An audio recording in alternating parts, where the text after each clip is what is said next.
You're listening to the Full and Thriving podcast, a place where courageous women come to break free from food obsession, heal their relationship with their body, and strive to live a life that's present, lighthearted, and meaningful.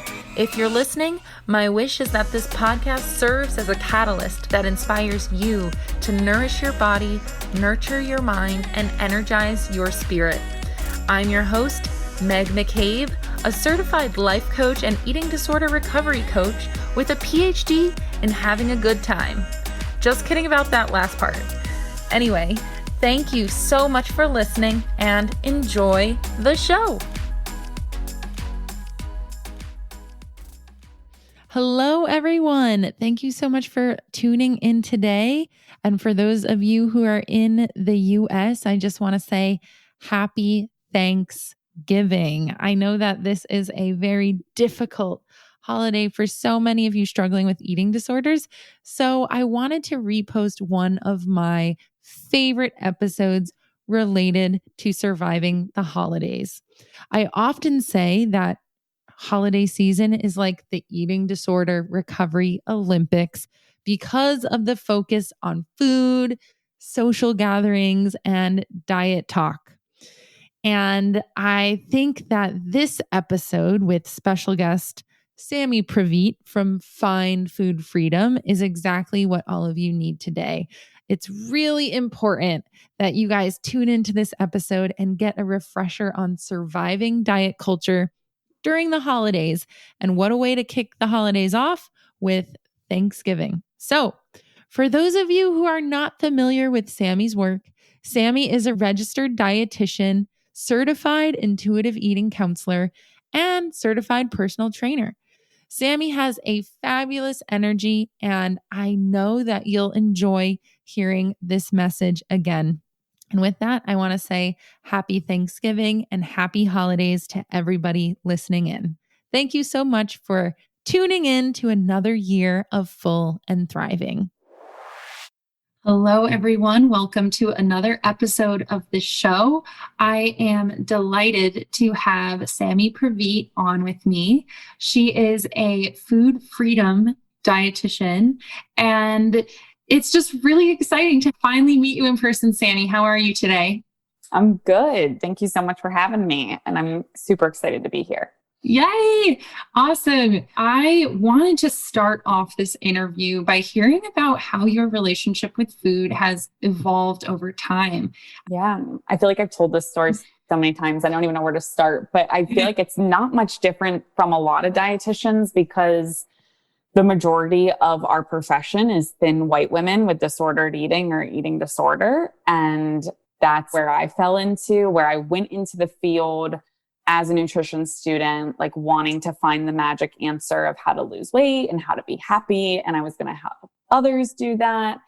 And then my college years were a whirlwind of disordered eating, restriction, binging, not only on food, but also on alcohol, and just a super unhealthy relationship with food and body image. And went through college, got accepted to my dietetic internship to become a dietitian, even throughout that year of clinical hours and sitting for the national board and becoming a dietitian. I became a dietitian and I was still like, I'm unhappy. I don't have the magic answer. I'm a fraud.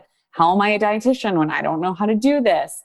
And it wasn't until I was ready to leave the field, just because I was super unhappy, unfulfilled. Everything just felt icky. All the talk about weight management and calories and everything, super judgmental, very authoritative. And then I was lucky enough to have a colleague and close friend of mine, Haley Goodrich, who was in my dietetic internship class, who started her Instagram about intuitive eating. And she went on to become a certified dietitian with an eating disorder. And I was like, I called her and I was like, what's this intuitive eating thing that you're talking about? Like, this sounds cool. This sounds like something I'm actually interested in. And by that point, I had graduated from my internship. I became a dietitian, and I definitely was lucky in the sense of I naturally fell into intuitive eating at that point, because I was definitely within stage 1 of intuitive eating, where I was diet rock bottom. I was like, I can't do this shit anymore. Like, I'm done. And I just stopped, like, cold turkey with all of that. And that was so helpful. But I didn't really know that was like a part of intuitive eating when I was doing that. So then when I really found intuitive eating, read intuitive eating, I was like, this is the magic answer I've been searching for. There's a lot that's kind of happened in between there, but once I learned intuitive eating, I couldn't unlearn it. And I was like, I know that this is my calling and this is what everybody needs to hear. And then Find Food Freedom came along and now we're here. Oh, I love that journey. And it is so funny how many dietitians start the career around the same headspace, like almost searching for answers for themselves, looking for that perfect magic solution. And I'm just so glad that you were able to connect with intuitive eating and start doing that on your own by rejecting diet culture after a while of being really stuck on it. That's so awesome.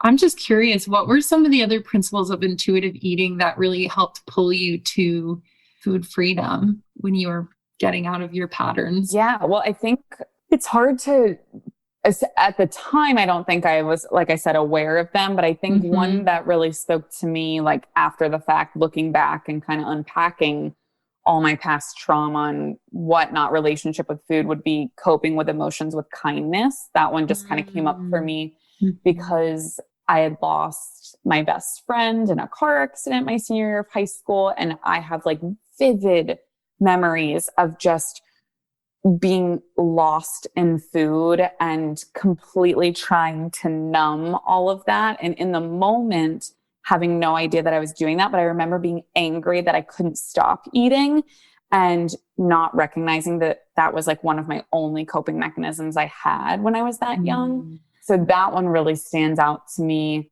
I mean, I think they all do. Like, I could probably give you an example and go through all of them. Because I'll give you two. So another one that I think of in high school is just, a lot of people think intuitive eating, they think it's only food based, but one of the principles is movement, feel the difference. And with that one, I have vivid memories in high school and college, just going to the gym and for hours going on the elliptical or treadmill, like hating it and just simply doing it to try to burn calories and punishment for what I was eating. And so that's something that's been so transformative with intuitive eating, is like the intention behind the movement is different, only doing forms of movement that I enjoy because I want to, not because I have to, not feeling guilty for not skipping or for skipping a workout or going weeks without working out and knowing it's okay to have rest periods. So that has also been super transformative. I love both of those. And I bet we could both go through all of the principles of intuitive eating and pick out examples, but those are really important ones. And thank you for sharing that. I know we wanted to talk today about diet talk and diet culture during the holidays. So I wanted to shift gears a little bit and ask you, because we're kind of on the topic of your own journey, what was it like for you when you were struggling with food to experience the holidays? Yeah, that's a great question. Well, I think of like exactly what I see with my clients. It's those similar patterns of, whether it's holidays or even vacations, that restriction binging cycle of before the holidays come, it's like, okay, I'm going to be really good, heavy air quotes. I'm going to get my diet in check. I'm going to make sure I'm on a diet and have all of these food rules to, air quotes, keep me safe during the holidays. And I'm going to be really good. And I'm not going to eat any treats and like all of that kind of stuff. Right. And I genuinely can remember going into holidays, like thinking, okay, this is going to be the year I'm going to do it. Right. Like this is it. And then of course the holidays come and you're at a party or a social event and you're freaking hungry because you've been restricting. And then you drop that guard down and you're like, okay, I'm just going to have one. Right. Or, okay, well, I already had one. So I already blew it. So I might as well have more because why not? Mm-hmm. And then you have that urgency to eat even more of it. And then you're like, okay, after tonight, never again. So then you end up eating to a place of physical uncomfortableness, which then is also emotionally uncomfortable because then you're beating yourself up, negative self-talk. And I feel like that was kind of like one specific example, but that was just like my holidays, like year after year, party after party, when I was in the thick of the disordered eating. I totally remember that. Normal. Like, I was like, this is normal. Well, that's the general narrative we all get when it comes to holiday parties is you got to have self-control. You got to have discipline, go in there with a plan, only allow yourself a little bit of this and a little bit of that. And I think that's really damaging. That's what we all absorb around us. So we go into the holidays expecting that to be the case. And I remember that being my situation as well, like feeling like I had to tame a wild beast at a party. And that beast was like my own need to just feed myself. Yeah. I've been depriving myself of.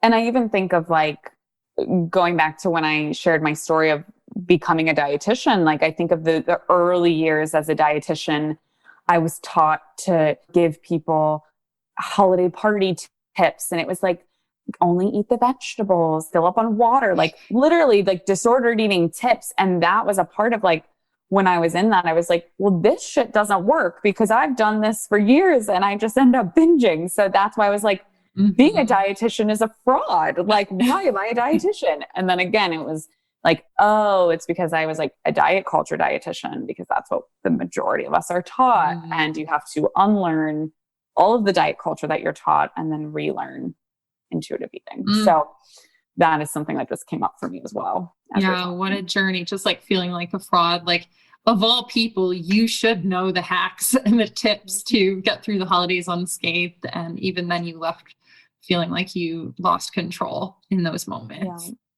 Yeah, wow. It's so interesting. I'm also curious, were you ever on the other side of the coin? Like, were you the perpetuator of diet talk before you healed yourself and became a anti-diet dietitian? Yeah, it's a good question. I think fortunately or unfortunately, however you look at it, I think I was so self-conscious. I was so uncomfortable in my body that I was not one to like parade around and talk about it, which I know is really common for disordered eaters. Like if they're proud of how they're eating, air quotes or whatnot. So for me, I don't think as much because I was more just shaming myself so much in my head that I didn't really talk about it. But being a nutrition student, being a dietitian, if we're in those years, my early years of being a dietitian, people knew what I did, or if they did, they would kind of ask like, or, you know, they assume that we're the food police, which we were, or I was for a little bit. So they assumed that I was judging what they were eating because I was a dietitian. So maybe people would bring that up and they would ask me questions and I would answer. But luckily, when I think back to dialogue, I was not usually starting it because I was too wrapped up in my own negative thought loops to do any of that. That's such an interesting distinction.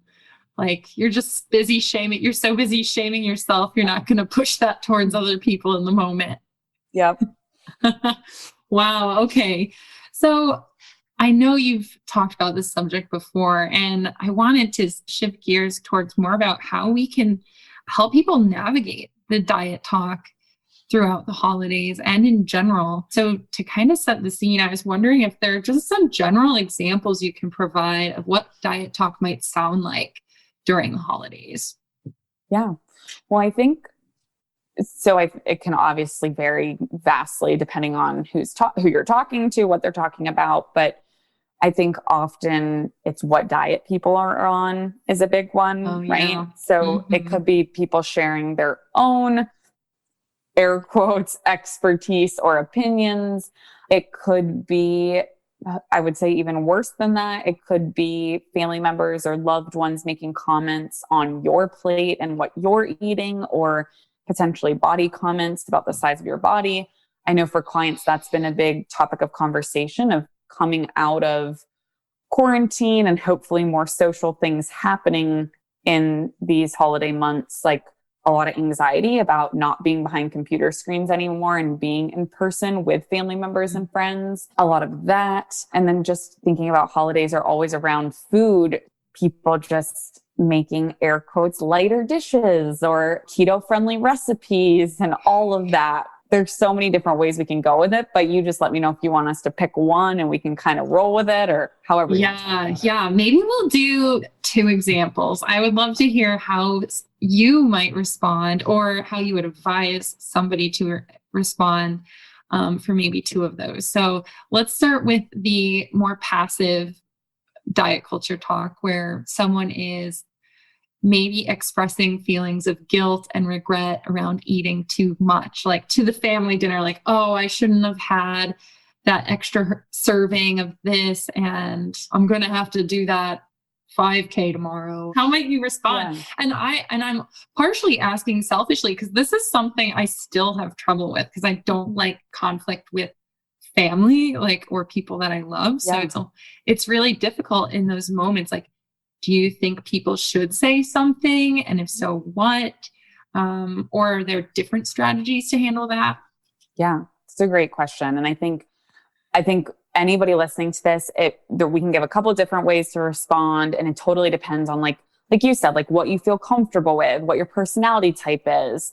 Because everybody's different. But in that example, I think you might enjoy this response because I learned this straight from Evelyn Tribole, the co-author of Intuitive Eating, where she gave me this advice. I'll never forget it. And I use it every day, where she said, like when someone says something to you, are they reachable? Are they teachable?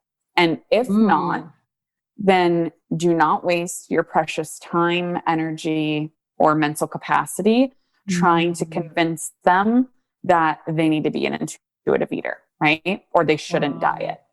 And so truly, once I had that conversation with her, that was probably over a year ago, I just releasing that responsibility of trying to convince people that they shouldn't diet, even as intuitive eating, anti-diet professionals, like it's not our job to convince people not to diet, right?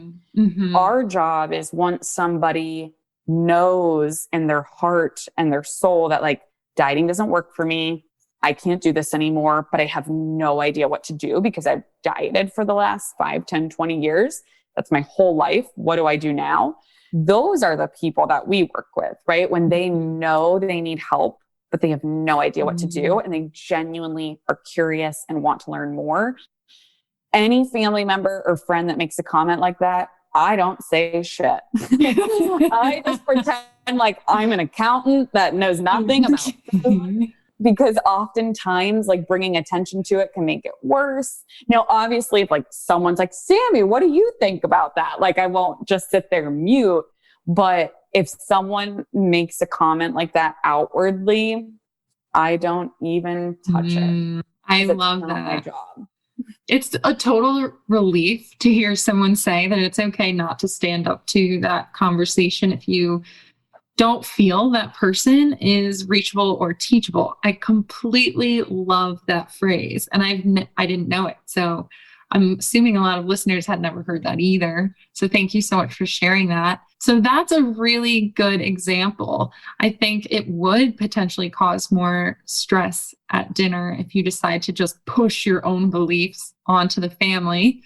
And I know I've felt conflicted in those moments because there are times I really want to say something and want to help people see the light, but I have bit my tongue. Do you just want to add from our last example? Yes. If somebody is curious about intuitive eating or makes a comment and genuinely like wants to know what you have to say, again, that would go back to the first part, I guess, like, are they reachable and teachable? Maybe, because they seem more curious. So that's where, of course, we can kind of lend a hand. So when you say reachable and teachable, how might you know that someone is reachable and teachable in the moment? Yes. So that has taken definitely a lot of trial and error, right?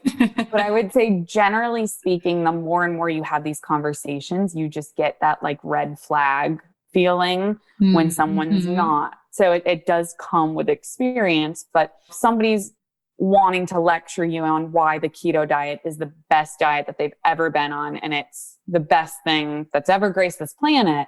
You know that they're not reachable or teachable, right? Right. If somebody is, let's say, if we go back to your example, making comments about wanting to burn off everything they just ate. And then maybe they follow that up with like, oh, but I really wish I didn't feel that way. I watch a lot of your posts, Meg, and I just wish I could believe what you believe. Obviously, that's very different, where they like have some idea of what you say, but they don't believe it and they don't think that's true for them. So that, I would say, is an example of like, oh, they're definitely curious, right? There's curiosity. So those are two vastly different examples. But I think it just, and giving yourself the grace that like you might lean into a conversation and think someone's reachable and teachable and very quickly realize they're not.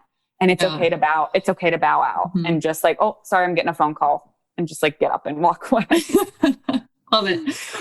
Very good. I really do like that you brought up that sometimes we can read the room and know when people are curious and open to learning. And I know I've definitely been in moments like that, and it feels so good to watch the person in front of you feel a sense of relief.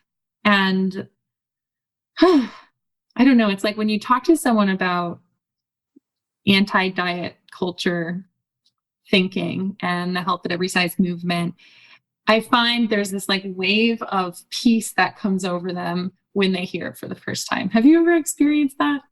Definitely. Especially if they were expecting like shame, right? Or judgment, which unfortunately, a lot of health professionals do bring on shame or judgment. So when they don't get that from you and they just feel validated, I think it's awesome. For sure. Yeah. And also the light bulbs going off, like, wow, I didn't think of it that way. It's always so much fun for me. But I think feeling it out is always the way to go. Another aggressive comment that many people hear is related to their bodies. And if they've gained weight, say during the pandemic or during eating disorder recovery, maybe family members aren't aware of this. So they show up in a new body and people make comments about the weight gain that aren't super thoughtful or loving. And how might someone respond to that sort of diet talk? That's a wonderful question. And these are things that I think it's important to have professional support when you're going through recovery or healing your relationship with food or body, because these things absolutely happen. And a big part of what we do as professionals is role play these scenarios with our clients. So then when it does happen, they're ready for it. They're almost expecting it. And we can get that emotional kind of response out during our sessions. So then when it happens in real life, they can react in a way that aligns with them instead of reacting from a place of emotion that sometimes feels a little icky. And afterwards, like, oh, I wish I didn't do that or say that. So the first thing I would say is having a mantra that you can turn to. Maybe it's written in your phone, maybe it's your phone background, or somewhere that you can really access it easily if you forget it. But the one that I always kind of go to first would be, what other people say about my body has everything to do with their relationship with their body and nothing to do with my body. And that stands true for food, right? Whatever someone says about food on my plate or how much I'm eating has everything to do with their relationship with food and nothing to do with mine. And so often people are just projecting their relationship with food and body onto others. And then if it's done to us, we internalize that, right? And then the negative self-talk starts coming. So in this instance, I would have that mantra ready to go, take a deep breath, and then have some different ways of how you want to respond to that. So this goes back to depending on what type of personality we are, right? For some people, they might be more sassy and snarky and be able to say, like, shut the hell up. It's none of your damn business, right? Yeah. Like, I do have some clients that would be their first line of defense. I have other clients that might feel more comfortable stating a boundary that's like, hey, we're not going to talk about my body. maybe saying like, hey, I'm in eating disorder recovery and this is really triggering. And I just ask that you please don't talk about my body anymore. It could be like a direct boundary. Now that can be really scary and really hard to do depending on a person's personality type. It could be a quick change of subject. So acknowledging what they said of, oh no, I didn't even notice. And then having something ready to switch to. So, oh, did I show you this picture of my Frenchie? I forgot to tell you about what he did the other day. He's so goofy. Or like, oh, did you watch, the new season of You on Netflix? It's so creepy. Or having something that it's like, before you go into that event, you're already expecting that to be said. You've made peace with that. So when it's said, we take a deep breath, we acknowledge, and we redirect, and we get away from it. And then the last would just be, depending on the person, depending on their personality type, is just getting out of the room. So it could be like, oh, no, I didn't notice. I got to go to the bathroom. I'm sorry. And just get out. Just get out of the conversation, because it's not going to honor you. And if you notice that you're getting really emotional, your face is flushing, you're sweating, your hands are sweating, and you don't feel like you can respond in a way that you practice, then I always say, just get out. Go do some deep breathing in the bathroom, text a friend, text your therapist, whoever you have as your support system, and just know that has everything to do with them and nothing to do with you. I really, really love all of those pieces of advice. And I really appreciate how you bring up the idea of role playing and almost rehearsing those power statements in a way, like those boundary lines. Because it can feel really scary to just say it for the first time. Yeah. So saying the comment, I would appreciate it if we don't talk about my body today. I feel like if I were to say that out loud for the first time in front of someone, I would probably like mumble and end up running out of the room. But if you actually practice it, it's like already on the tip of your tongue. You can just say it right out loud, that's come in handy for me before. So I think role playing is so helpful. I think those tips for people commenting on your body were spot on. And while you were talking, I also thought about the food police too. So people actually commenting on food, like, you shouldn't have had that much of this, or that's really bad for you. Judging food, adding morality to food. What do you say in response to that? Yeah, well, I think similarly, it's that same mantra, right? That has everything to do with their relationship with food and nothing to do with yours. Because if we break down some of those comments, if they're saying you shouldn't have had that, or that's bad or whatnot, that straight up just tells us like, that's what they think is bad, right? They have morality tied to food. So those just give us clear signs of what their relationship with food is like. And I think it just totally depends on like where you're at in your recovery journey, because I know in the beginning, those things can make people really angry, right? Like filled with rage, really just like frustrated, annoyed. And it can be like that years into your journey of recovery. But in the beginning, it's way more triggering, right? I find that I have some clients, one I just met with yesterday, who was giving a similar example from a family vacation. And she was like, it's so crazy that like after a year of working with you, like I now, when my mom says these things, I just feel sad. Like I feel empathy, and I feel, and in those moments, she just kind of would like slightly acknowledge and then redirect. But it's as we hear more and more of these triggers, we'll recognize that it has everything to do with their relationship with food, nothing to do with us. And so I feel like as we go further along in our journey, we get less triggered by it, because we recognize like we used to be like these people. We used to have these thoughts. So we have empathy for them versus being triggered by it. That makes sense. Yeah. The farther away you are from it, the more you can see through the lens, maybe a little bit more compassionately and empathetically. And I know that's definitely true for my lived experience. I think several years removed from it, whenever I hear people criticizing their bodies or making comments about food or supporting diet culture, the first emotion I feel is compassion, I think, and a little bit of empathy. And then, yeah, there's that sadness too, because I almost feel bad that they're experiencing that and they haven't gone through the journey yet. And sometimes I have to remind myself that it's not everyone's journey to go through. They might actually live in diet culture for a very long time or forever, which is tough for me, but I've worked on trying to accept that. Yes. And I'm right there with you. And that goes back to like releasing the responsibility from us. But it's hard because when you're on this other side, you just know how much happier you are, how much joy you can experience. And you just want that for them. So it makes sense. What is it like for you now during the holidays, now that you have total food freedom? Yeah.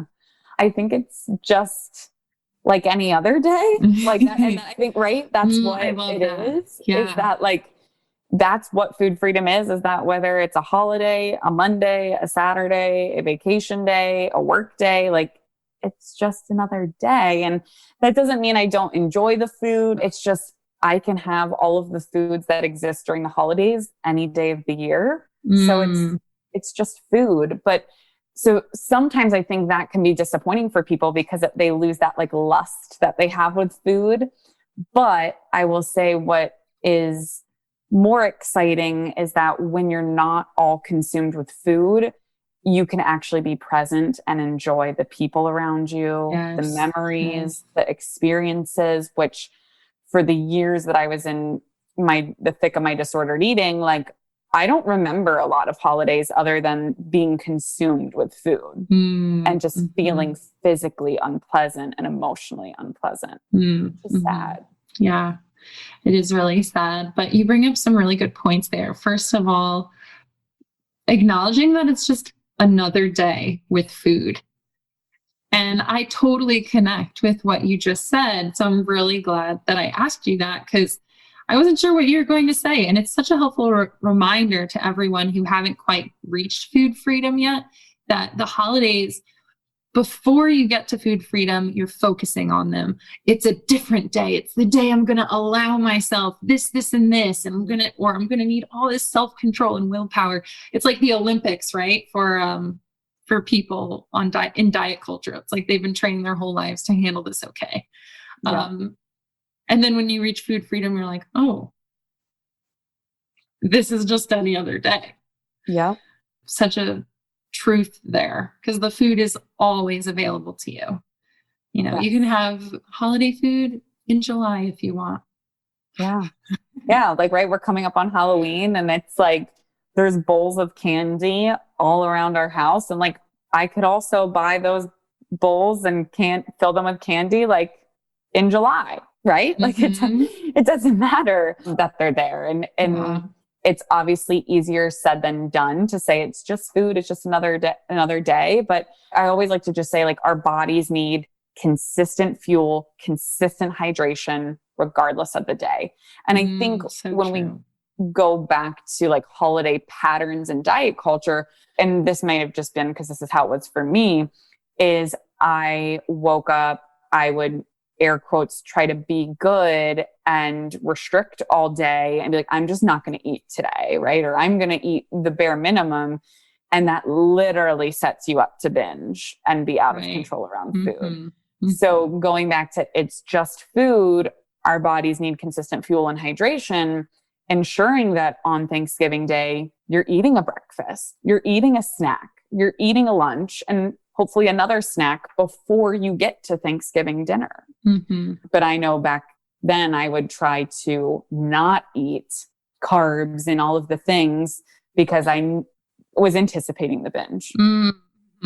Yes. I think that's part of the culture too, unfortunately, is we think, let's just hold off all day and then really let loose during the dinner. And that's so not the way to do it. And I think you brought up such an important point. So for everyone listening, definitely make sure you have your breakfast, your lunch, your snacks, because then when you approach the meal, you're not going to be totally ravenous. And also holding out grace for the fact that, heck, it's Thanksgiving. You might eat a little bit more than you normally would at dinner. And that's totally normal too. Yeah. It's normal to feel full or a little past full or even uncomfortably full, right? Mm-hmm. We're humans. So that's okay. Yeah. Giving yourself permission to eat eat just because it's Thanksgiving and it's fun and you have all your favorite seasonal foods there. And that's okay. You might be uncomfortable, but a lot of people are. It doesn't mean it's coming from a disordered place necessarily. Exactly. So, yeah, very good. You also mentioned the ability to be more present in the moment on holidays. And you touched on that a bit. And I was just wondering if you have any advice for people who are hoping to be more present for that big holiday meal. Yes, I love that. So I just had one of my clients who he jet set off for vacation and we were talking about this of just being really intentional about before the event, right? Before the holiday, before the vacation, what do you want to feel and experience on that holiday? And just even if it's 2 minutes, 5 minutes, writing a note in your phone, journaling about it, what do you want to feel and experience on that holiday? And then when you're in the moment, when you're in the thick of it, right? At the social event, if let's say you're having obsessive thoughts about food or you're thinking about restricting or whatever it is, we can have that in our phone or have that somewhere where we can kind of look at that and say, okay, is this thought or is this behavior aligning with what I want to feel and experience? And if not, no judgment, no shame, no guilt. We're human. That's okay. But can I let it go? Because it's not going to serve me with what I do want to feel and experience today. I definitely agree with the idea of putting some intention behind the meal before you begin and reflecting on how you would ideally like it to go. I think that visual rehearsal in a way I know has helped me in the past is just when you can visualize something going really well, it increases the likelihood that you can do it in the moment. Yep. Yeah, beautiful. I love that piece of advice as well. So as we come to a close, I was curious, just one more chance to share your wisdom and knowledge. Do you have any other tips or advice for managing diet culture talk during the holidays or diet talk in general? Because I'm sure there's so much out there. Yeah. Well, I feel like I know we already said this one, but even I kind of referenced it earlier from like a professional standpoint, but I think it aligns no matter who you are, no matter where you are on your journey, it is not your responsibility to convince people not to diet. Because I think so many times I see with clients, when you're especially in the beginning stages, when you're just like on fire for like fighting diet culture and you're pissed off and you're grieving everything you lost in diet culture, you just want to like kill it, like in any way that it comes up, right? And smash it to the ground. So then when people say something, you just want to like attack them almost because of that. And so I see that time and time again with clients. So I love to reassure people, like, it's not your responsibility. Let's worry about you and keep you safe. And so I think that's like what I would love people to remember if they walk away from this, because we know diet culture is everywhere. It's a $72 billion industry. So it will be everywhere around the holidays, especially with the new year, new you bullshit coming out. So just recognizing that, like, when that comes up, release yourself of that responsibility and turn inward. And I think that if you can do that, that is going to be so helpful during the holidays. Yes. Like, be protective of your own progress and stay in your lane. Yep. Very, very, very helpful. And I guess, I just wanted to ask you, because you brought it up, the New Year, New Me thing kind of connects to the holidays too, New Year's Eve and all that. We didn't touch on that yet. I kind of had Thanksgiving in the mind while we were chatting. But how do you resist the urge to maybe go back on a diet during the New Year's? Yes. Well, I think a lot of this takes reflection, right? So it makes sense that dieting is sexy and it promises love and acceptance and happiness and all of the things. But I have a few like staple questions that I like to ask people. Because again, it's not our job to tell them don't do it. They have total autonomy. They can do whatever they want. But one, how many years have we been dieting for? Right? So let's reflect on that. Is it 5, 10, 20, 30, 40, 50? How many years have we been on or off diets? Mm-hmm. From that, thinking about how has dieting served you thus far, right? Has it gotten you what it's promised you? Has it gotten you the love, the acceptance, the perfect body, air quotes, whatever it is? And if the answer is no, then why do we think this diet will be different? Right. And just kind of thinking about those things and allowing the thoughts or whether you're journaling about it or whatnot to just come up without guilt, without shame, and just get really, really curious. Mm-hmm.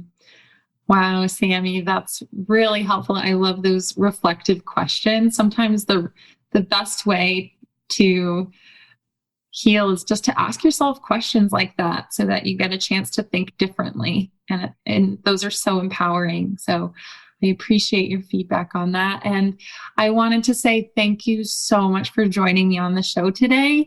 We really covered everything and almost everything. There's always more, but we covered a lot on the subject. So I think everyone listening is going to love this episode. So thank you so much for joining me today. You're welcome. Thank you so much for having me. All right, that concludes this week's episode of the Full and Thriving podcast. Thank you so much for taking the time to listen to this episode of the show. When you have a moment, please head on over to Instagram and follow my recovery coaching account at Meg_McCabe to stay up to date on everything I'm doing in recovery land. And if you're feeling extra inspired, please send me a direct message to let me know how this podcast has impacted your life. I'd love to hear your feedback. Thanks again for listening, and I'll see you next week.